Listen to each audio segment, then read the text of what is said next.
Keep the conversation going, my friend. We're in this together. Hi, everyone, and welcome to Keep the Conversation Going. In this conversation, I'll be chatting with Katie Hurley.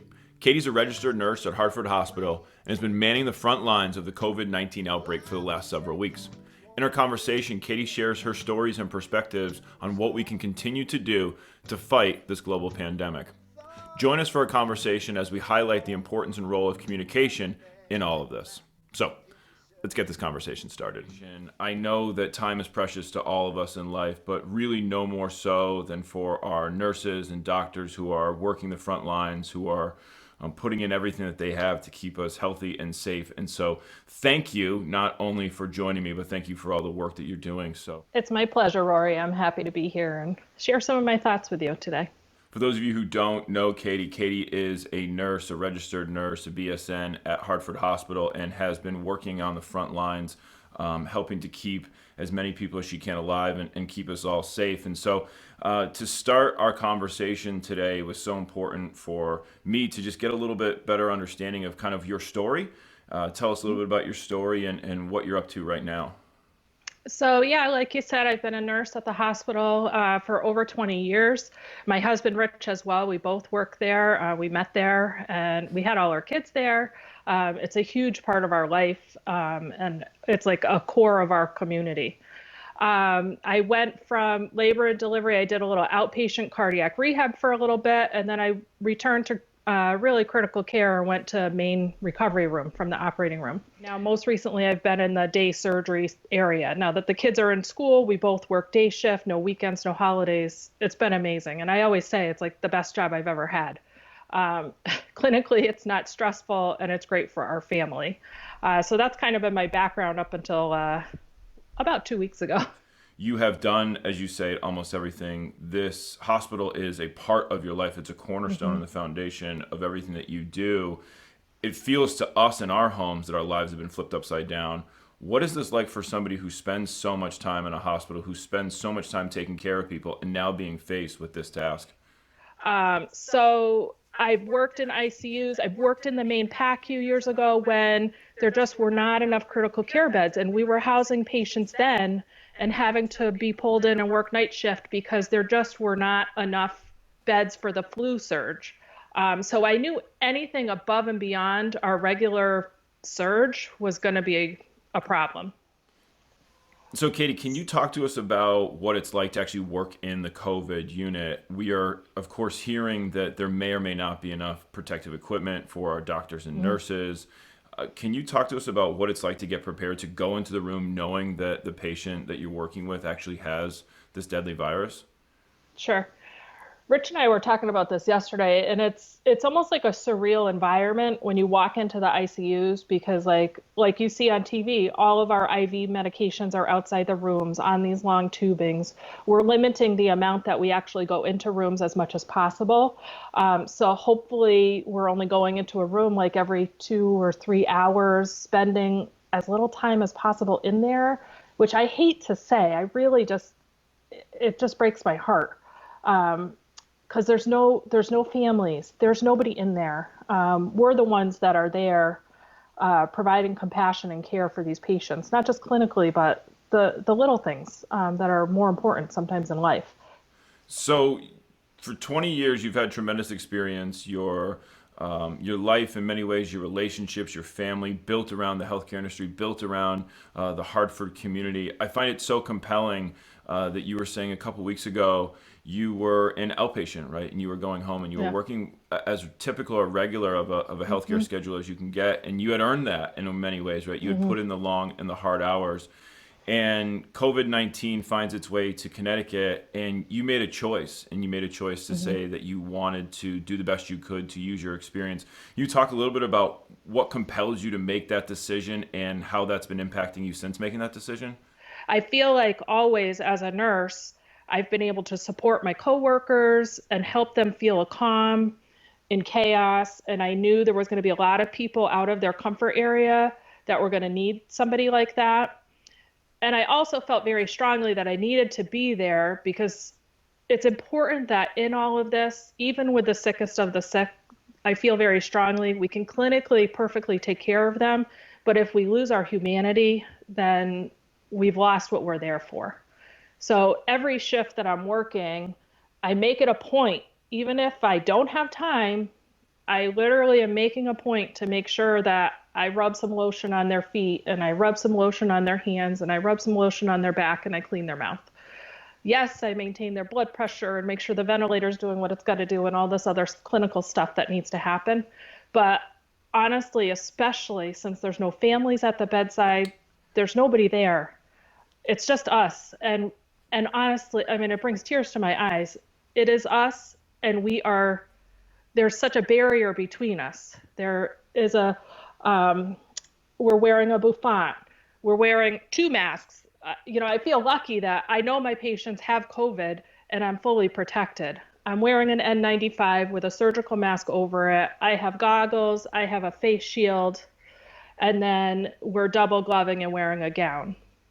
Do you feel as if because you're going into a room and you know that the patient has been confirmed with COVID-19, you're going in with your protective equipment? Does that almost in some ways, you were saying, give you a peace of mind because you know you're going into the environment and you know what to expect, as opposed to many of us who are maybe, going out and interacting or having these types of opportunities where you may engage somebody you don't know. You see some people wearing masks, you see other people not wearing masks. What does that do for you psychologically?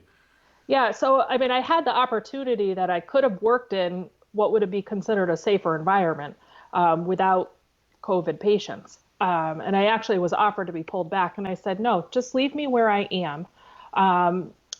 I do feel safer, and Rich and I have talked about this, and at times it is definitely a worry of mine. Like, if we get sick or when we get sick, like, is it going to be my fault that our family gets sick because I chose to be in this place? But I still feel like I'm in the right place. And I feel protected because I'm aware that they're positive and that I have my equipment on. Do we have enough equipment, at least here in the state of Connecticut, that you feel comfortable that we can get through the next month or two with what we have? Normally, for a patient that we needed a N95, we would wear all of that, not even all of that. We would wear an N95, a gown, and a set of gloves into a room, out of a room. All of it would be disposed. The N95, everything. And we're not doing that right now. We received one face shield. I have a friend making me more, and the more you wash them, the cloudier they get. I did get the N95. They're telling us as we need to, if they become soiled or damaged, we can get a new one. And I've seen plenty on my unit. Gowns have been plentiful, but we are encouraged to limit our in and out of the room and to limit how much PPE. So one of the things that stands out to me in your story there, Katie, is that we really all do have a role to play in the sense that for those of us who can stay at home and continue to do our part to flatten the curve, it's buying really precious time to save not just the lives of your patients, but to also save and protect the lives and the families of our frontline workers. If we can allow the manufacturers to catch up, it ensures that you have the protective equipment that you need, that we're sending you in with what it is that will keep you safe, that allows you to do what you do so well. I think that these are the stories that help connect all of this for us, is that when we stay at home, we're not doing anything, because the less that we can send to you, the more time we have to get the equipment. And I think it's great when we look around our community here. We've seen so many of the manufacturers stepping up to try to produce the products that we need. I wonder, Katie, from your perspective, what is it that we need to continue to do most of all? So when we look to help, when we look to do our role, what's the thing that you would say is most important for those of us who are in this position, who are not working the front lines? Well, I think definitely for one, to stay home. I think that's one of the big things. I think for people, and this is important, who have older family members, it's really important to stay connected and talking to them. I've seen previously, and we experienced this with Rich's dad when he passed away a few years ago. We had a really bad cold winter with a lot of snow. And when elderly people can't get out and maintain their routines and those connections, they really start to decompensate mentally. And then it becomes physical. And that's a whole different risk that it puts people at that we're not even talking about. This is even aside from their risk of COVID. It's just it it almost like hastens things that were on the back burner. Um, and it's not something I have scientific proof. It's what I've seen, and we've experienced it. Well, I hear what you're saying because you're telling me that communication is important and that it's a value, and that if we Mm, can communicate with one another effectively and if we can communicate consistently, that we actually can, in many ways, save lives. I think what you're absolutely. saying is so important that we're all looking for something to do, and maybe the simplest thing that we can do every day is pick up the phone and give a phone call to those that we Mhm. love or care about, to send a Yep. message. So if you're watching this, that's your instructions for the day from the Yeah. nurse, to pick up the phone and to get in Absolutely. touch with the people that you love and that you care about, and let them know that you're thinking of them, because that Mhm. communication actually can go a long way to keeping their spirits up. And in many ways, we know if we can keep our spirits up, it may actually help to keep us a Yeah. little bit more healthy. So, Katie, with that, my Absolutely. last question for all Sure. of the guests that I get a chance to come on and have great conversations with is, what does communication mean to you? And I ask that whether it be personally or professionally. You could answer it in regards to what is going on Mhm. right now in our lives, or what our lives have been about up to this point. So, what does communication mean to you? Well, for me, it means connection, which is huge for me. It's a reason why I'm a nurse.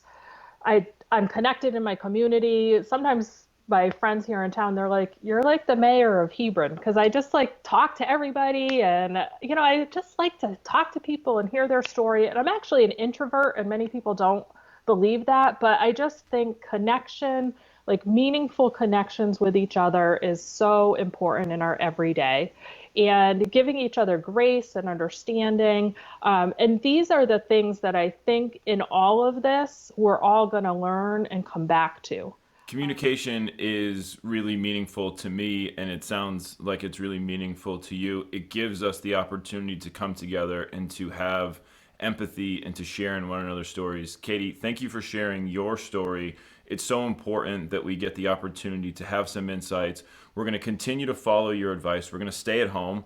We're going to stay connected with those that we love, and we want to stay connected to you and to everyone who's watching. So, Katie, thank you on behalf of everyone for doing the work that you do, for being so selfless, for being there and taking care of those that we love. And we wish you nothing but safety and wellness, and we look forward to having a conversation with you again soon. Thanks so much, Rory. You guys stay well, and hopefully we'll see you all soon and we can get together in one of our favorite places. There's a That's few, right. but That's right. All right. very Thank you, soon. Katie. Yep, thank you. Take care. Keep the conversation going, my friend. We're in this together.